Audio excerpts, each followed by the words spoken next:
maior presente que temos em Jesus é este. Nele, somos feitos filhos de Deus.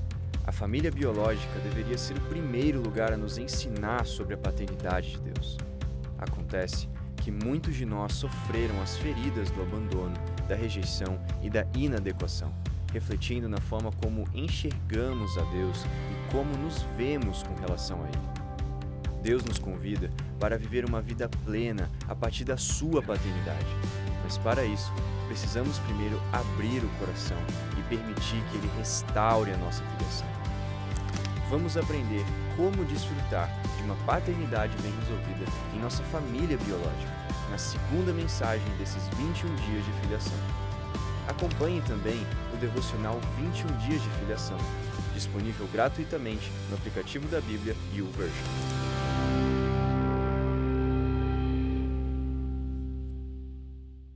Antes de começar a falar sobre filiação, antes de começar a te falar sobre família biológica, que é a nossa segunda mensagem desta campanha, eu quero só lembrar você o que está escrito nas Escrituras. As Escrituras falam de igrejas. No livro de Atos, nós temos igrejas que venceram, que romperam, que tiveram dificuldades. Mas eu fiz há um tempo recente uma viagem para a Turquia. E na viagem para a Turquia eu estava imaginando sobre o livro de Apocalipse, onde João manda as cartas para a igreja. Nenhuma das igrejas do Evangelho que nós vemos em Atos ou no livro de Apocalipse, elas não existem hoje.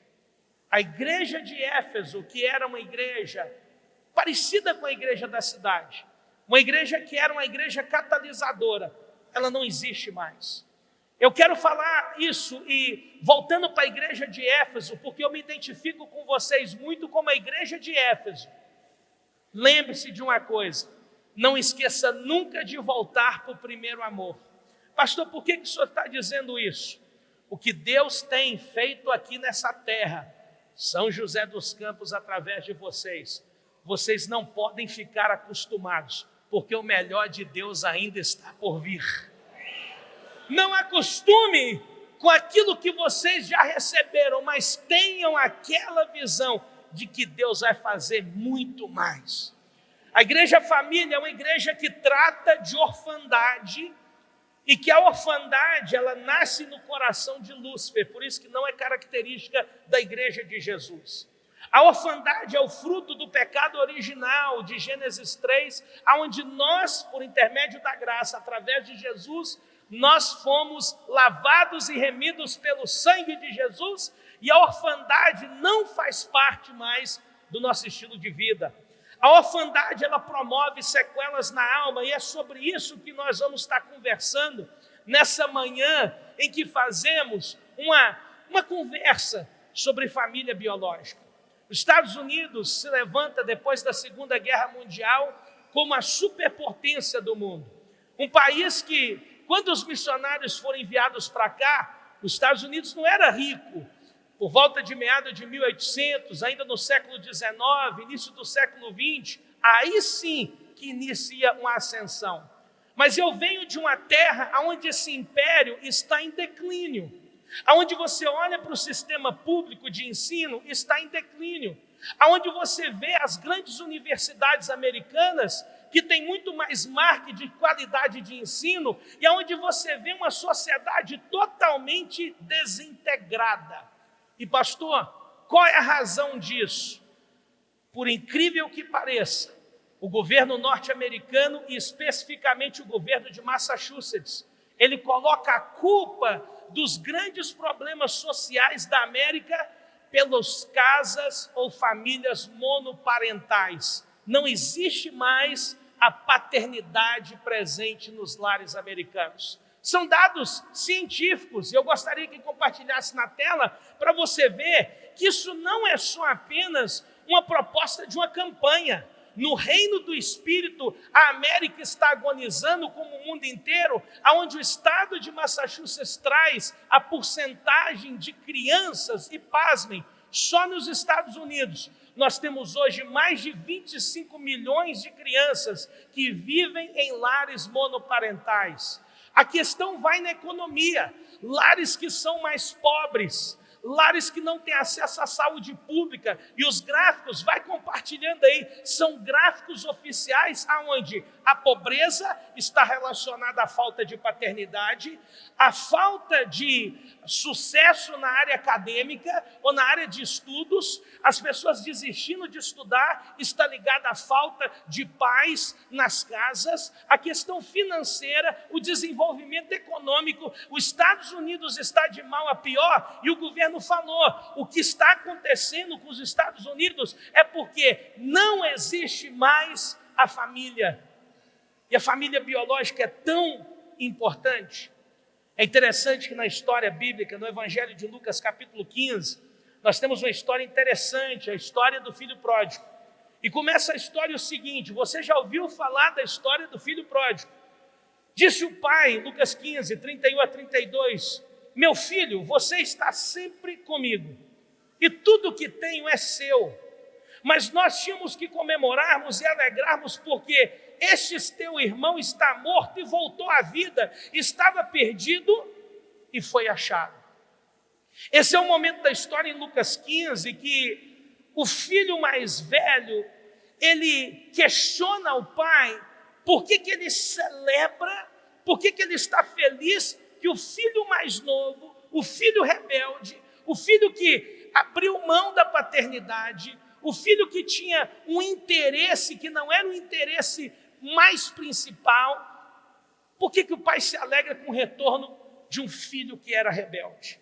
É interessante, Bill Johnson tem uma frase que ele diz o seguinte: alguns dos testemunhos mais notáveis de todos são os filhos criados em um ambiente diabólico, mas que superaram barreiras e se tornaram adultos piedosos, com propósito eterno, e por sua vez criaram os filhos no caminho do Senhor como justificação plena para aquilo que não receberam. Eu exalto estes heróis de fé com tudo que há em mim. A história deles é a essência da beleza e da redenção. Pastor, traduz isso para nós. A sua família tem jeito. Pastor, traduz isso para nós. Não existe família perfeita, mas nós temos um pai perfeito para nos ajustar. Talvez você está aqui e fala assim: pastor, tem hora que eu sinto que a minha família mais parece a família Adams do que a família mais normal que tem. Tem tanta gente esquisita, tem tanta gente estranha na minha família. Meu irmão, quero te deixar feliz nessa manhã. Você não está sozinho, eu sinto a mesma coisa também. Somos família biológica.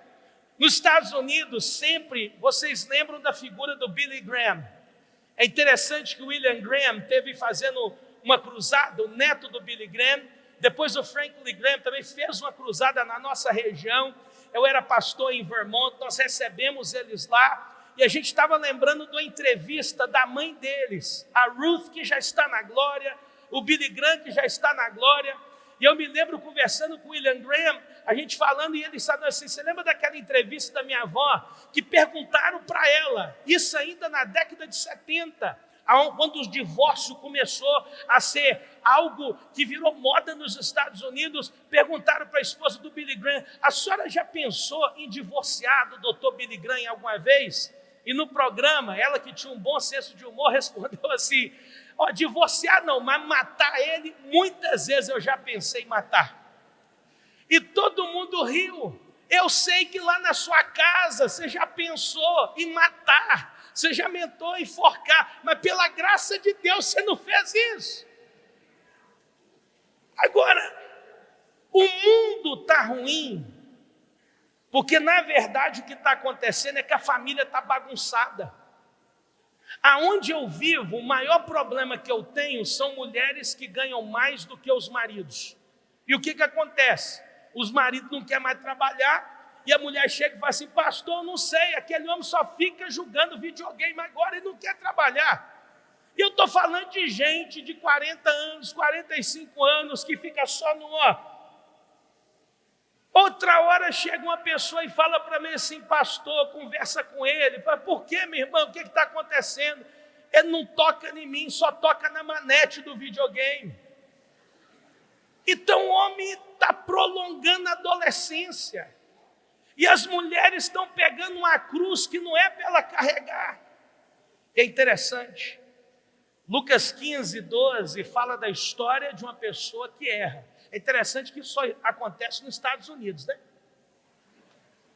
O mais novo disse a seu pai, Lucas 15, 12, pai, eu quero a minha parte da herança. Assim ele repartiu sua propriedade entre eles. Você sabe que a história começa com a tragédia. Como minha vida e a sua vida, nós começamos sempre experimentando tragédia. E de repente, nós tomamos decisões na nossa vida. Hoje eu quero conversar com você acerca de decisões da família biológica que eu e você, nós temos que tomar para que Deus faça resplandecer a graça dele sobre a nossa vida e para que nós possamos aí sermos ajustados. Número 1, conselho que eu quero compartilhar com você. Reconheça os seus reais motivos da desconexão com a sua família. Se você está desconectado, tem uma razão. Primeiro, mãe é mãe e pai é pai. Tem coisa que a gente tem que falar. Tem coisa que a gente tem que fazer no nosso papel bem ajustado. Por isso que Deus deu para mim limitações. E eu vou te falar. Quando Deus fez o homem, parece que foi o rascunho da obra. Porque eu não tenho a capacidade que a minha mulher tem de fazer 10 coisas na mesma hora. A mulher, ela tem essa capacidade de fazer tudo, de reverter tudo. Por isso que a Bíblia fala que a mulher sábia edifica a sua casa e a tola desfaz com a própria mão. Porque a assunção da sabedoria, essa sensibilidade espiritual, ela vai na mulher. Por isso que o pai é a força, a proteção, o sacerdócio. A minha mulher, quando vai chamar os meninos para orar, eles enrolam ela, dão uma de miguezinho. Agora, quando eu chamo para orar, meu irmão, está todo mundo lá. Sabe por quê? Sabe que eu tenho a força, igual o Rimé. O troço vai ficar feio para o lado deles. Não falei nada. A mãe é aquela sensibilidade. A mãe gera conexão. E os irmãos, a amizade. Os irmãos, a confiabilidade. Nós não estamos relacionando da maneira que éramos para relacionar. A tecnologia é uma bênção. Ela traz para perto quem está longe, mas distancia quem está perto. É interessante que as pessoas numa casa, e essa realidade que nós vivemos do perigo desse vazio relacional, se nós não relacionamos entre famílias, isso afeta a nossa espiritualidade. Pastor, o que eu preciso fazer? Poxa, olha, eu quero dar um alerta. Essa desconexão familiar se manifesta emocionalmente. E as suas emoções, você sentiu triste, isso vai virar enfermidade. Você sentiu ansioso, toma cuidado, isso pode virar enfermidade. Você está estressado com um problema, isso pode virar uma enfermidade. Eu e você, nós sabemos que as ajudas, nós sabemos que o apoio, isso tudo é importante, mas nós sabemos que a resposta, ela vem do Senhor que fez os céus e a terra e fez a sua família biológica.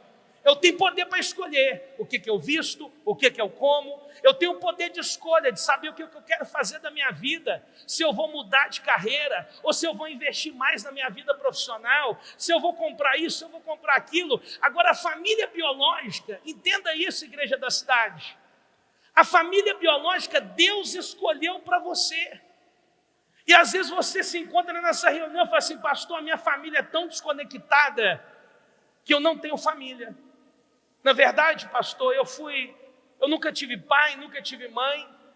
Pastor, eu quero lembrar você que Deus fez a igreja dele, a sua família estendida. Se você olhar para a sua volta, são todos seus irmãos, são todas as suas irmãs, e a gente está aqui para resolver a parada.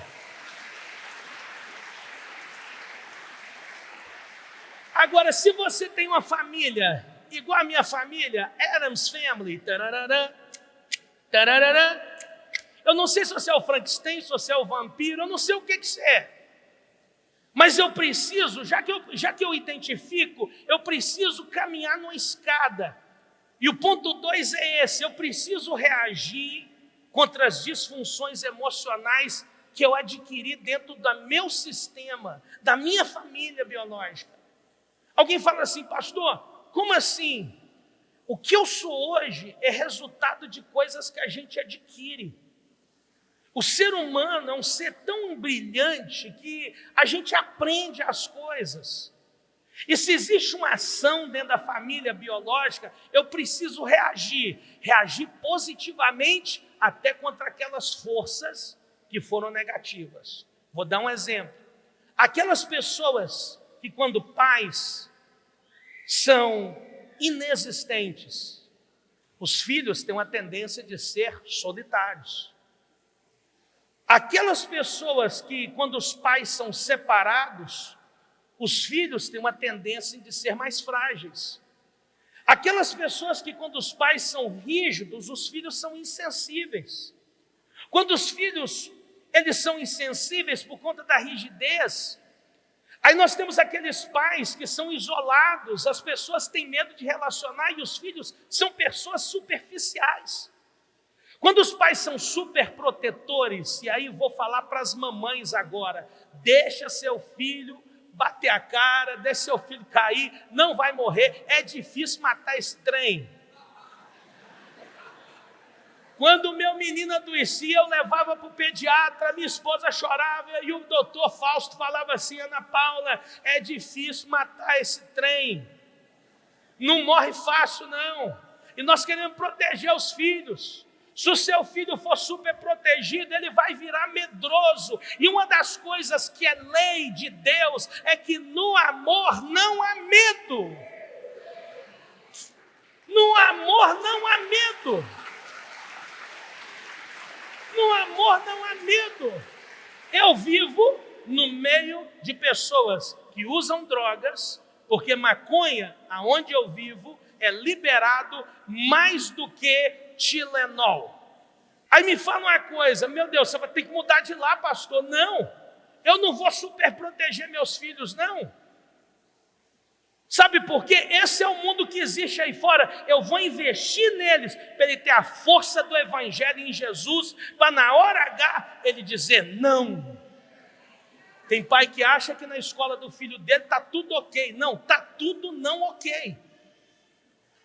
Nós temos que entender que mais antes do que nunca a gente tem que reagir contra essas disfunções e entender que pais consumistas vão gerar filhos materialistas, pais desleais vão gerar filhos rebeldes, pais disfuncionais vão, na verdade, gerar filhos disfuncionais. Mas pais cheios do Espírito Santo de Deus e que encara de frente, olha, esse é o problema que a minha família tem, mas eu creio que Jesus Cristo, Ele lavou a minha vida, remiu do meu pecado e a obra de Jesus não para em mim. A minha família está incluído nesse pacote que o Evangelho trouxe para mim. Aleluia! Aleluia! Meu filho, que para a glória de Deus não é fácil. Eu não posso mostrar que eu tenho medo desse mundo. Eu tenho que falar com esse meu filho, o mundo é assim, depois eu choro, depois eu fico, mas eu estou de joelhinho para Deus. Chegou perto de mim outro dia, pai, eu preciso de 5 minutos da sua mensagem. Eu não sabia de nada.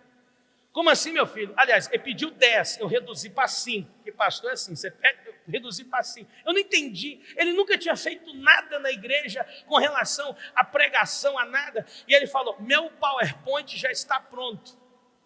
Eu falei, Lertinho, o que está pegando, moleque? Ele vira para mim e fala assim, pai, eu estou indo para Londres fazer missões com um grupo de adolescentes.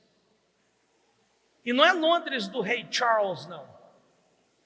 É a Londres dos aidéticos, dos refugiados que você não conhece e daqueles que têm HIV. E eu olhei para ele, olhei para minha esposa, falei assim, não posso chorar agora na frente dele. Eu dei bola para ele, falei assim, beleza, mas você vai falar o que para a igreja? Não, eu quero apresentar meu projeto missionário. Eu sei que o moleque veio, apresentou o meu projeto missionário e eu estou assim, aonde esse menino aprendeu isso? Porque ó, eu sou neto e filho de pastor. Sabe o que é ser neto e filho de pastor? Meu irmão, todo mundo pega no seu pé. Aí quando eu fui pai e pastor, eu falei assim, não vou pegar no pé desse moleque não. Agora, eu vou ser pai dele. vou ensinar para ele o evangelho. Eu sei que ele apresentou, ele tinha que levantar o dinheiro. O moleque é tão bom de oferta que em 2 cultos que ele fez, de manhã à noite, o cara levantou a oferta dele e ainda tem dinheiro de sobra para levar um coleguinha com ele. E eu falo isso assim, eu falo isso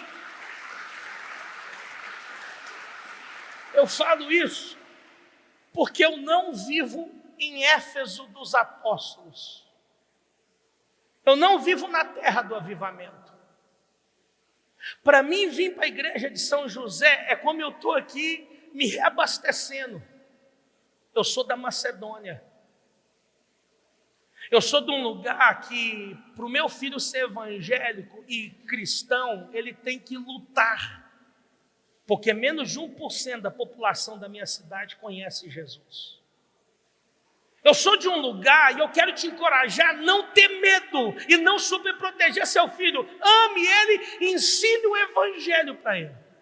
Então não tem jeito, alguém vai chegar e eu vou falar para você, cada dia eu entendo que a palavra de Deus não volta vazia e eu entendo o seguinte, nós estamos no meio de uma transição de cultura, de uma transição de usos e costumes, mas a igreja não vai mudar, nós não vamos negociar o evangelho, mas as pessoas vão ver o resultado em nós, sabe de quê? De que nós somos Bíblias que as pessoas leem através das nossas vidas, como o apóstolo Paulo, ele disse que nós somos cartas vivas do evangelho.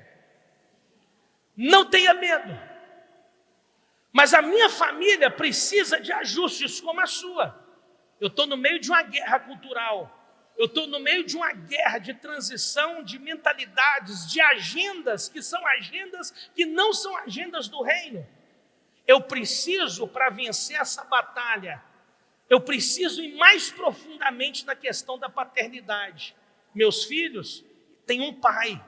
Isso faz a diferença. Um dia eu tive um pai, como tem até hoje um pai, que fez aquilo que tinha de ser feito. Uma mãe que fez, mas cada dia, uma das coisas da nossa família, a gente sempre conversou, claro, papo reto. Ponto 3, para a sua família, nesse processo de filiação, extirpar de vez a orfandade, arrancar de vez as coisas de Satanás, decida hoje acertar as pendências familiares. Tem pendência que precisa ser acertada, gente que você precisa perdoar, gente que você precisa tirar o ressentimento, gente que você precisa voltar a olhar dentro do olho, a olhar na cara, gente que tem muito tempo que você não abraça, gente que tem muito tempo que você não vai na casa da pessoa. Time Magazine, 3 anos atrás, era o mês de novembro, e um grande alerta, porque nós estávamos no Covid. E naquela época do Covid, só para você ter uma ideia, o governo americano falou, não pode ter nem o Thanksgiving. No meu estado, que é o estado do Thanksgiving, ou do Dia de Ação de Graças, não podia ter mais de 10 pessoas dentro da casa. E a matéria da Time Magazine falava o seguinte, esse ano, por causa do Covid, teremos menos BOs das casas dos americanos. Como assim, pastor? Menos boletim de ocorrência. O dia número 1 dos Estados Unidos que as pessoas brigam, que as pessoas desonram, que os pais desonram os filhos, que os filhos desonram pais, que dá polícia, que dá mesmo BO, é o dia de ação de graças. Pastor, por quê? Porque a família americana só encontra uma vez por ano. Eles não têm relação mais, não têm senso de paternidade mais, e por causa que eles só encontram uma vez no ano, quando eles encontram, qualquer assunto, política, futebol, lá é o futebol americano, qualquer assunto é motivo para brigar. Tem gente que fala, já tem 10 anos que eu não faço Thanksgiving. Gente que está na igreja, que você não está aqui por acidente. Eu quero que você caia em si e entenda que a Bíblia é sagrada, olha o livro de Provérbios. Uma coisa interessante de Salomão, e Salomão é aquela figura que Deus traz e é um homem da sabedoria. E ele diz o seguinte, Provérbios 16, 18, o orgulho vem antes da destruição, o espírito altivo antes da queda. E ele começa a dizer ainda no capítulo 29, versículo 23, o orgulho do homem o humilhar, mas o de espírito humilde obtém honra. E Salomão começa a falar de novo, Provérbios 13:10, o orgulho só gera discussões, mas a sabedoria está com o que tomam conselho. Eu vou te compartilhar um testemunho da minha casa. Hoje aqui é Revival Land, é a terra do avivamento. Mas o Brasil da década de 50, o Brasil da década de 60 e o Brasil da década de 70, ser evangélico, as pessoas antes de nós pagaram um preço. O meu avô, quando ele converteu, houve uma ruptura na minha família. Porque o meu bisavô, no interior de Minas Gerais, ele era muito religioso e ele decide matar meu avô porque ele tinha aceitado Jesus. Nessa ruptura que as pessoas discutem por conta de religião, por anos, o meu bisavô, que desejou a morte do meu avô, é interessante que eu nasço num outro contexto, porque essa época, meu pai tinha 6 anos, onde houve uma ruptura da família, onde nós experimentamos dentro do Brasil perseguição religiosa. Quando eu falo nós, porque é a história da minha família. Eu lembro quando a minha bisavó converteu, nós tivemos que batizá-la escondida, para o meu bisavô não ficar ainda mais bolado ainda. Eu me lembro de que quando vinha um pastor pregar na igreja, que o meu avô era pastor, o meu avô já emendava a segunda, porque na segunda ia pegar aquele pastor para almoçar com o meu bisavô, para compartilhar. O meu avô, a vida inteira, olha uma pessoa que tem um coração para resolver as pendências da família. Toda a vida do meu pai, a minha vida, eu vi meu avô indo atrás daquele que perseguiu ele para morrer, para matar.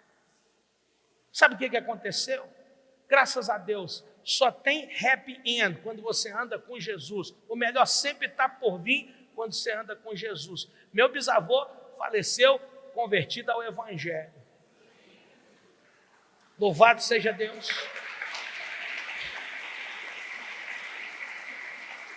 E eu vou falar o nome da fera, Zé Juquinha. O Zé Juquinha, você chegava na casa dele, olha só, olha, tudo é uma questão de interpretação. Eu era molecote, meu pai era o xodózinho dele, porque era o primeiro neto. Então meu pai tinha um lance de comprar peixe fresco e ir para Santa Rita do Itueto. Você nem sabe onde que é isso, não está no Google, pode fazer uma pesquisa. Ia para Santa Rita do Itueto para fazer uma peixada lá para o meu bisavô, conversava, mas uma coisa, olha, demorou anos para eu entender. Primeiro, ele não ria para ninguém. Aquele homem, que era um homem do século passado, para comer, ele sentava na mesa e assobiava. E a minha bisavó trazia comida para ele. Se hoje isso acontecer, pastor, o que acontece? Meu filho, mulher nenhuma deixa isso acontecer. Não tem macho na terra. Mas olha a questão de perspectiva e de visão. Eu chegava lá, eu achava estranho. Quando a gente chegava, estrada de chão, meu irmão, você não sabe o que é uma estrada sem calçar, mas assim, milenar, só de poeira. A gente chegava lá, a primeira pergunta dele, não era nem hi, era quase um bye. Que hora que vocês vão embora? Cara, por anos, eu achava aquilo assim, uma agressividade. Aí eu fui começar a lembrar, a gente ia lá, ele não saía de perto da gente. Demorou virar adulto para entender, quando ele fazia aquela pergunta, é porque ele queria se organizar para ficar com a gente. Ele não estava querendo jogar fora. Aí, olha como é que o diabo age. Ele gostava da novelinha das 6. Na época não tinha Netflix. Era a novelinha das 6. Ele assistia a novelinha das 6, ó. A sala cheia de gente, ele desligava a televisão e ia dormir. A sala cheia, ele desligava, não podia assistir o Jornal das 6, o Jornal das 7, nem o Jornal Nacional. Meu irmão, não tinha um ser humano, eu não vi nenhum ser humano na face da terra que ligou aquela televisão depois da novela das 6. O Zé Juquinha, Mas demorou anos para eu entender que aquela fala dele, que hora que vocês vão embora, era para ele se organizar, para ele ficar com a gente o tempo todo. Talvez os problemas da sua família, talvez está precisando você mudar de ótica. E está precisando você fazer igual meu avô, Zé Soares. Ô, sou Zé Soares. Mateus 5,9, o que a minha família precisa, e eu louvo a Deus que Deus começou através do meu avô, Mateus 5,9, bem-aventurados pacificadores, porque serão chamados filhos de Deus. Para você decidir acertar as pendências da sua família, sabe o que você precisa? Ser um pacificador da sua casa. Para de colocar lenha na fogueira, meu irmão. Para de ser aquele cara da lenha na fogueira. É interessante, quando vai rolar um fight, todo mundo chega perto. Quando vai rolar um fight, todo mundo está perto. Deus não te chamou para fight. Deus te chamou para ser um pacificador. E pastor, o que é esse pacificador? É aquela pessoa que Deus vai utilizar para trazer a paz. A Bíblia fala em Hebreus 12:15, sobre o cuidado que ninguém se exclua da graça de Deus, que nenhuma raiz de amargura brote e que causa perturbação, contaminando a muitos. Toda vez que você colocar lenha na fogueira, além de ser ruim para a sua família, vai contaminar mais pessoas. E um texto aqui que me chama a atenção é o texto de Hebreus, na versão da mensagem de Eugene Peterson. Ele fala o seguinte: não deixa que a erva daninha da amargura se espalhe, e uns poucos espinhos podem arruinar um jardim em pouco tempo. Talvez a sua família, esse jardim que está cheio de ervas daninhas, hoje você não está aqui por acidente. Jesus te trouxe para esse lugar para você resolver a parada, porque a fatura já foi paga pelo seu paizão, o nosso Deus, através de Jesus. Agora, faz uma avaliação. Eu lembro do Zé Juquinha hoje com muito carinho.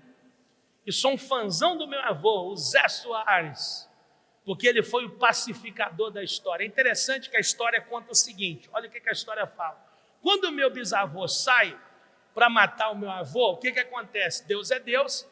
E na conversão do meu avô, o Brasil estava começando a experimentar um avivamento, os irmãos do meu avô convertem também. Aí meu bisavô chega na seguinte conclusão: o Zé Juquinha, se eu matar um, vou ter que matar todo mundo, quem é que vai cuidar das minhas roças? Chega uma hora que a ficha vai cair. Se caiu no Zé Juquinha, meu filho, é possível cair na sua família também? Porque Deus é Deus. Agora, olha o ressentimento, essa atitude de remoer o passado. Tem ressentimento na sua casa? Você é o pacificador. Quantos pacificadores eu tenho aqui? Quantos pacificadores eu tenho aqui? Quantos pacificadores eu tenho aqui? Quantos pacificadores eu tenho aqui nessa casa aqui? Aleluia! Aleluia! Se tem diferença, tem gente que é indiferente. Eu não estou nem aí. Primeiro, você não é aquele aqui. Porque aquele aqui não estou nem aí. Primeiro, esse negócio de indiferença. Tem gente que é assim, a indiferença vai mandar você para o quinto dos infernos, meu irmão. Porque a diferença, o que é indiferença? A indiferença é o oposto do amor. O oposto do amor não é o ódio. O oposto do amor é a falta de sensibilidade, é a indiferença. Tem gente que é retaliação, tudo dele é na base da vingança. E tem gente que nutre o ódio. Eu quero dar um alerta para você: não continue com ressentimento, com indiferença, com retaliação. Antes, você sabe por quê? Esses sentimentos no seu coração só vão adoecer você, e a razão que as famílias estão doentes é isso. Aí eu quero que você faça uma oração comigo aqui. Essa oração é para a gente fazer junto, vai colocar aqui no telão aqui. Se você puder colocar de pé para fazer essa oração, melhor ainda. Sabe por quê? Nós viemos aqui para resolver o problema da nossa casa. O papo é reto, nós viemos aqui para resolver a parada, sabe por quê? Jesus Cristo já liberou paternidade para nós. Nós somos filhos de Deus. Somos filhos de Deus. Filhos de Deus. Na cultura americana, nós colocamos de pé quando existe uma tomada de decisão. Quando você vai na corte americana, todo mundo fala, all rise, todos levantam. Nós já estamos diante do nosso Deus e é com Ele que nós falamos. Ore comigo. Vamos todos juntos. 1, 2, 3. Senhor Jesus, agradeço a Ti pelas coisas boas que recebi dos meus pais. A partir de hoje, abro o meu coração para perdoar meus pais daquilo que feriu meu coração. Peço perdão por qualquer sentimento e comportamento em relação a eles que são contrários à Tua palavra. Cure o meu coração, me liberte de todas as prisões ligadas ao relacionamento com meus pais. Naquilo que for possível, me ajude na reparação. E aquilo que eu não possa fazer, eu entrego nas Tuas mãos. Receba a cura para todos os outros níveis de relacionamentos em minha vida. Em Teu nome, Jesus. Amém!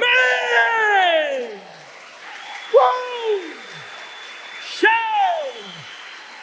Aleluia! Aleluia! Aleluia! Aleluia! Eu quero que você faça uma coisa agora. Olha o ponto 4. Fica de pé ainda aí, para você fazer um high five da pessoa que está aí. Recomece o relacionamento com seus familiares agora. Pega o seu celular aí e já manda uma mensagem para alguém. Pega o seu celular aí, já manda mensagem para alguém. Se alguém está aqui, já dá um shake nessa pessoa, já dá uma balançada. Você precisa recomeçar agora. Pega a mensagem no YouTube, já recompartilhe com a pessoa aí. Você precisa recomeçar esse relacionamento com os seus familiares hoje. E eu quero que você se assente para nesse momento a gente concluir agora. Mas pega agora, manda uma mensagem agora. A gente começa assim, manda uma mensagem agora. Lembra da história do filho pródigo? A Bíblia fala lá em Lucas 15, 20 a 21. Olha que palavra forte. A seguir, levantou-se o filho pródigo e foi para o seu pai. Estando ainda longe, seu pai o viu.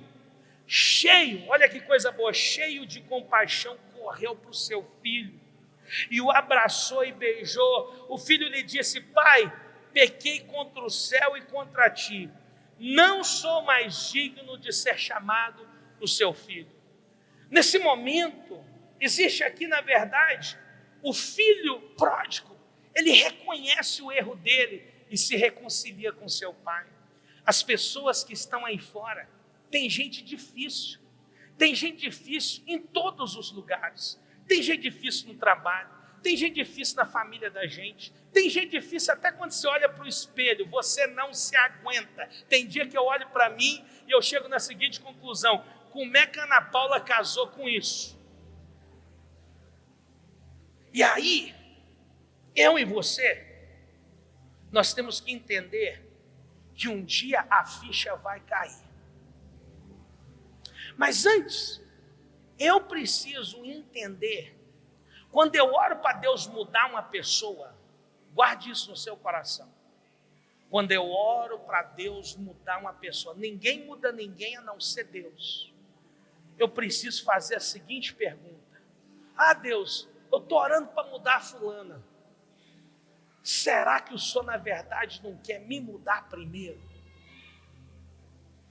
As pessoas da sua família que você está com dificuldade, para Deus alcançar elas, e vai ser através de você, permita-se a mudança e seja uma pessoa que experimente a filiação.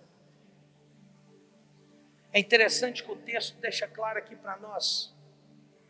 Salmo 27, versículo 10, para aqueles que talvez nunca tiveram nem pai nem mãe, ainda que me abandonem pai e mãe, o Senhor me acolherá.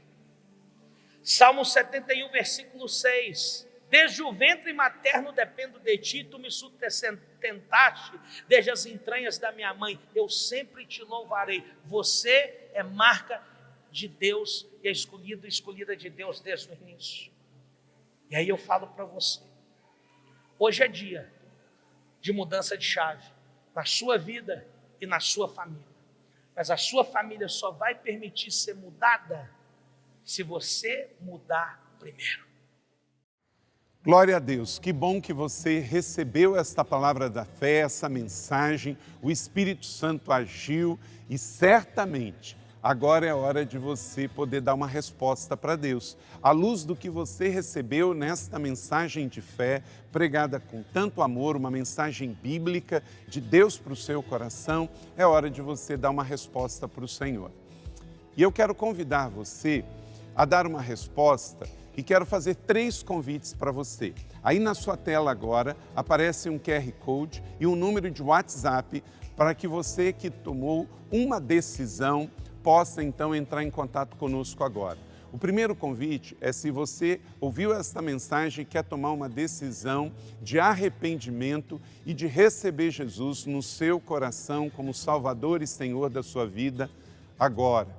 A outra decisão que você pode estar tomando agora e celebramos com você é se você quer retornar para a igreja, voltar para a fé. Talvez você se desviou dos caminhos do Senhor e da igreja, mas hoje é o tempo de voltar, é tempo de arrependimento, de mudança de vida, de voltar para a família da fé. Então, bem-vindo você que está tomando a decisão de retorno agora. Não importa quanto tempo você esteve afastado, não importa se você se afastou dessa ou de outra igreja cristã ou evangélica, bem-vindo de volta à família da fé. E o terceiro convite que eu quero fazer para você é se você quer ser batizado.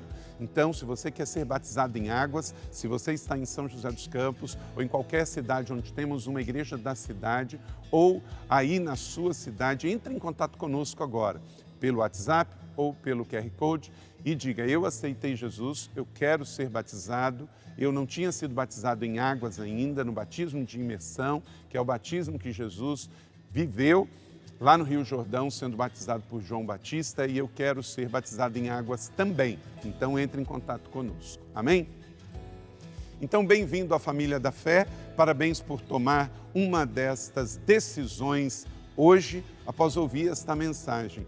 E o nosso campus online aqui da Igreja da Cidade está aqui para servir onde você estiver. Deus seja louvado. Vamos orar juntos? Pai, eu quero te agradecer por cada um que recebeu agora a Tua palavra e ela tocou no coração e eles estão dando uma resposta para o Senhor. Eu abençoo cada um dos que nos acompanharam agora nesta transmissão. Que o Senhor abençoe as suas vidas, os que tomaram a decisão de te aceitar, de voltar para a igreja ou se batizar, nós assim os recebemos e os abençoamos em nome de Jesus. Amém. Obrigado por estar conosco. Se você tem qualquer outra dúvida também, aí no chat ou nas nossas mídias sociais ou no WhatsApp, mande para nós e nós vamos entrar em contato com você. Somos a Igreja da Cidade, uma família para pertencer. E aqui no Campus Online, uma família para pertencer onde você estiver. E seja bem-vindo também às nossas celebrações presenciais. Você pode ver aí no vídeo também os horários e os dias que temos celebrações. Bem-vindo, Deus te abençoe e até a próxima.